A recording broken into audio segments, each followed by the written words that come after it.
Welcome back. I'm Calvin Alexander, and this is Sports. Remember Brandon Whedon, who led OSU to a victory over the number 4 team in the country while breaking records left and right?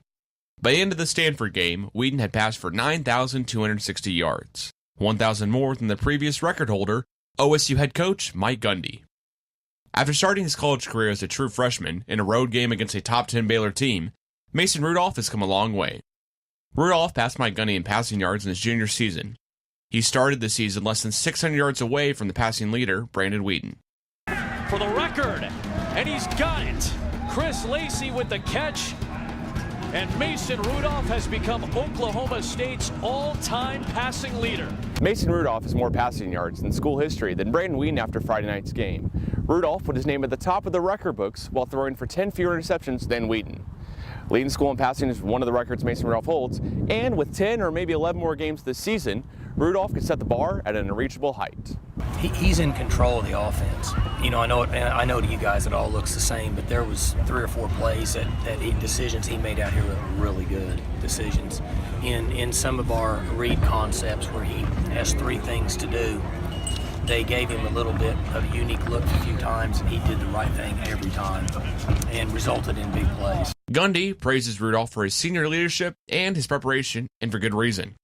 Rudolph has some other school records within reach. He's 15 touchdowns away from having the school record for passing touchdowns. If Rudolph can throw for 32 more touchdowns this season, he will have the school record for most passing touchdowns in a season. Rudolph adds his career passing yards to his other record-leading statistic for passing yards in a single game. In last year's weather-delayed game against Pittsburgh, Rudolph passed for 540 yards. If Rudolph can have the same success against Pittsburgh this Saturday that he had when he played them a year ago, then he will keep breaking records every week. For the Poke Report, I'm Calvin Alexander. Club sports have their own guidelines and rules that differ from normal intramural sports. That means a lot of students have to pay to play. Rugby team players spend more than you would think for a variety of miscellaneous expenses, largely due to travel costs. The school, I believe, paid us about $350 for the fall allocations. For some clubs, that's a decent amount of money, but for us and for traveling teams, that's not really enough. In addition to the $100 dues, members spend a lot of money out of their own pocket. Maybe $200, $300 every time. Not every time, but like how much I spent since I started playing rugby this season. That's from the shoes, the mouthpiece, the shorts. With added funding, OSU Rugby would have a better chance of gaining recognition on campus and across the country. But if we have more funding, we're able to have a larger outreach. We're able to go build our website better. We're able to have better social events, put our name out there so we're able to be introduced or even welcomed into different conferences where we're able to grow as a team or even more or less as OK State Rugby. The rugby team does not allow that to interfere with playing the sport they enjoy. Nonetheless, the club finds a way to make ends meet. Everyone has the ability to play, so that way money is not the factor that determines whether they play or not. So we try to work out a payment plan, that way everyone can play. With the team members' dedication and hard work, the OSU Rugby Club will continue to do whatever it needs to keep the team together. For Orange Nation Sports, I'm Calvin Alexander. Ramon Richards is truly the spirit of the defense, both on and off the field. But in high school, Ramon is known for his playmaking ability as a quarterback. Coming into OSU, Ramon played his first game as a true freshman in Week 2, racking up 2 tackles and a win against Missouri State. Ramon ended his freshman year with 3 interceptions. In his sophomore year, Ramon played in less games but still had 3 interceptions. And he had the longest interception return in OSU history. But he didn't see the field against Iowa State that year. For his junior season, Ramon hosted his own show, Real Talk with Ramon Richards. Fans asked him questions on Twitter, and he talked about squirrels, glasses, and even played Would You Rather. This season, Ramon has 2 interceptions, and in each of the last 3 seasons, Ramon has had 3 interceptions.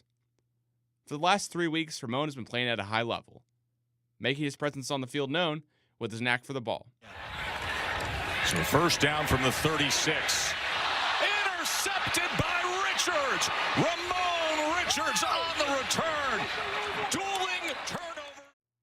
His presence has even caught defensive coordinator Glen Spencer's attention.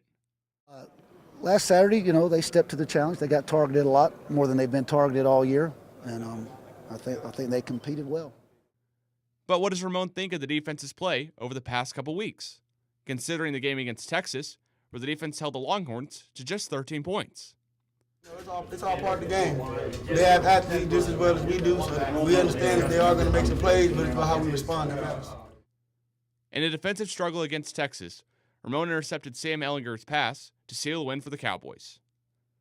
With 3 games left in the regular season, how will Ramon do in his one trip to Iowa State? How will Ramon make his mark against Iowa State this weekend?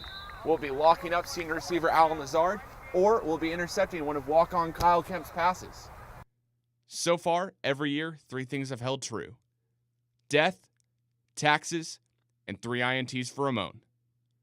For the Poke Report, I'm Calvin Alexander. From Mustang, Oklahoma, number 9, Chase. It's an important Big 12 women's soccer battle between Baylor and Oklahoma State in Stillwater. A game with little in terms of scoring, but both teams have plenty of chances. Alini DeLima shoots the free kick over the crossbar. A few minutes later, Haley Woodard finds J.C. Jones, who shoots wide to the left. Baylor outshoots OSU 7-3 in the first half. The match turns physical with 18 second-half fouls. Referee Bernard Hosu calls a foul on Marlo Zoller for a tackle on Emily Bunnell. Hosu issues 3 yellow cards during the match. OSU has the win in the second half and creates more chances, including this shot from Charmaine Morgan, which is blocked. The game ends scoreless. Haley Woodard prepares to end that in overtime. Morgan dribbles down the right, and her cross finds Woodard's head for the match winner. OSU remains undefeated at home with a performance its head coach calls the best against Baylor in recent history.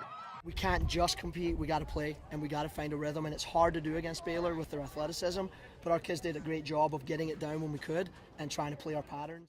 With an overtime win, the Cowboys improved to 3-0 in conference play. They go on the road to Morgantown this Friday to play West Virginia. For Orange Nation Sports, I'm Calvin Alexander. To start the season, Cowboy fans had hopes of reaching the college football playoffs. But with 3 losses, the Cowboys ended the season with the trip to Orlando for the Camping World Bowl. The 17th-ranked Cowboys are playing the 22nd-ranked Virginia Tech Hokies on December 28th. This will be the 3rd time the schools will have faced off. The schools previously faced off in 1971 and 1972 with a record of 1-1. An explosive offense led by Blitnikoff winner James Washington and Johnny Unitas Award winner Mason Rudolph is facing off against a stout defense. The Hokies are known for their defense, holding opponents to an average of just 10 points per game. The Hokies have only allowed 124 points all season. But the Cowboys have scored 13 or more points in every game this season, and in one half they scored 49 points.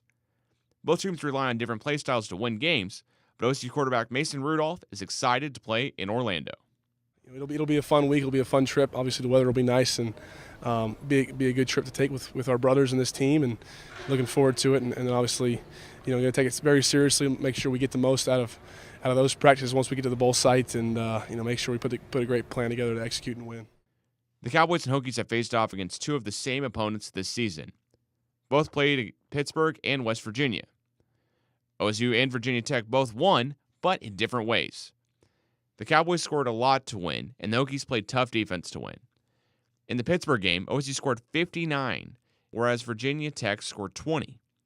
Both teams played West Virginia, and the ways each team won fit into their play style. In the West Virginia game, the Cowboys scored 50 points, and the Hokies scored 31. The matchup will feature an award-winning offense and a top ACC defense. OSU has the offensive firepower to outscore anyone, but will the Hokies' defense keep them in check? Make sure to tune in on the 28th. For the Poke Report, I'm Calvin Alexander. Before he even got on the field, a freshman put the receiving corps on notice, beating out James Washington in the final conditioning test before fall practice. Oklahoma's own Dylan Stoner appeared in 4 games in 2016, catching 5 passes for 27 yards in his freshman season. After the Baylor game, head coach Mike Gundy announced Stoner would miss the rest of the season with a stress fracture in his foot. With 4 games played, Stoner applied for a medical redshirt in hopes of extending his collegiate career. At the same time, Stoner worked hard on the road to recovery to come back better than before. With talk of Oklahoma State having the best offense in the country this year, Stoner got more familiar with the playbook and hit the weight room.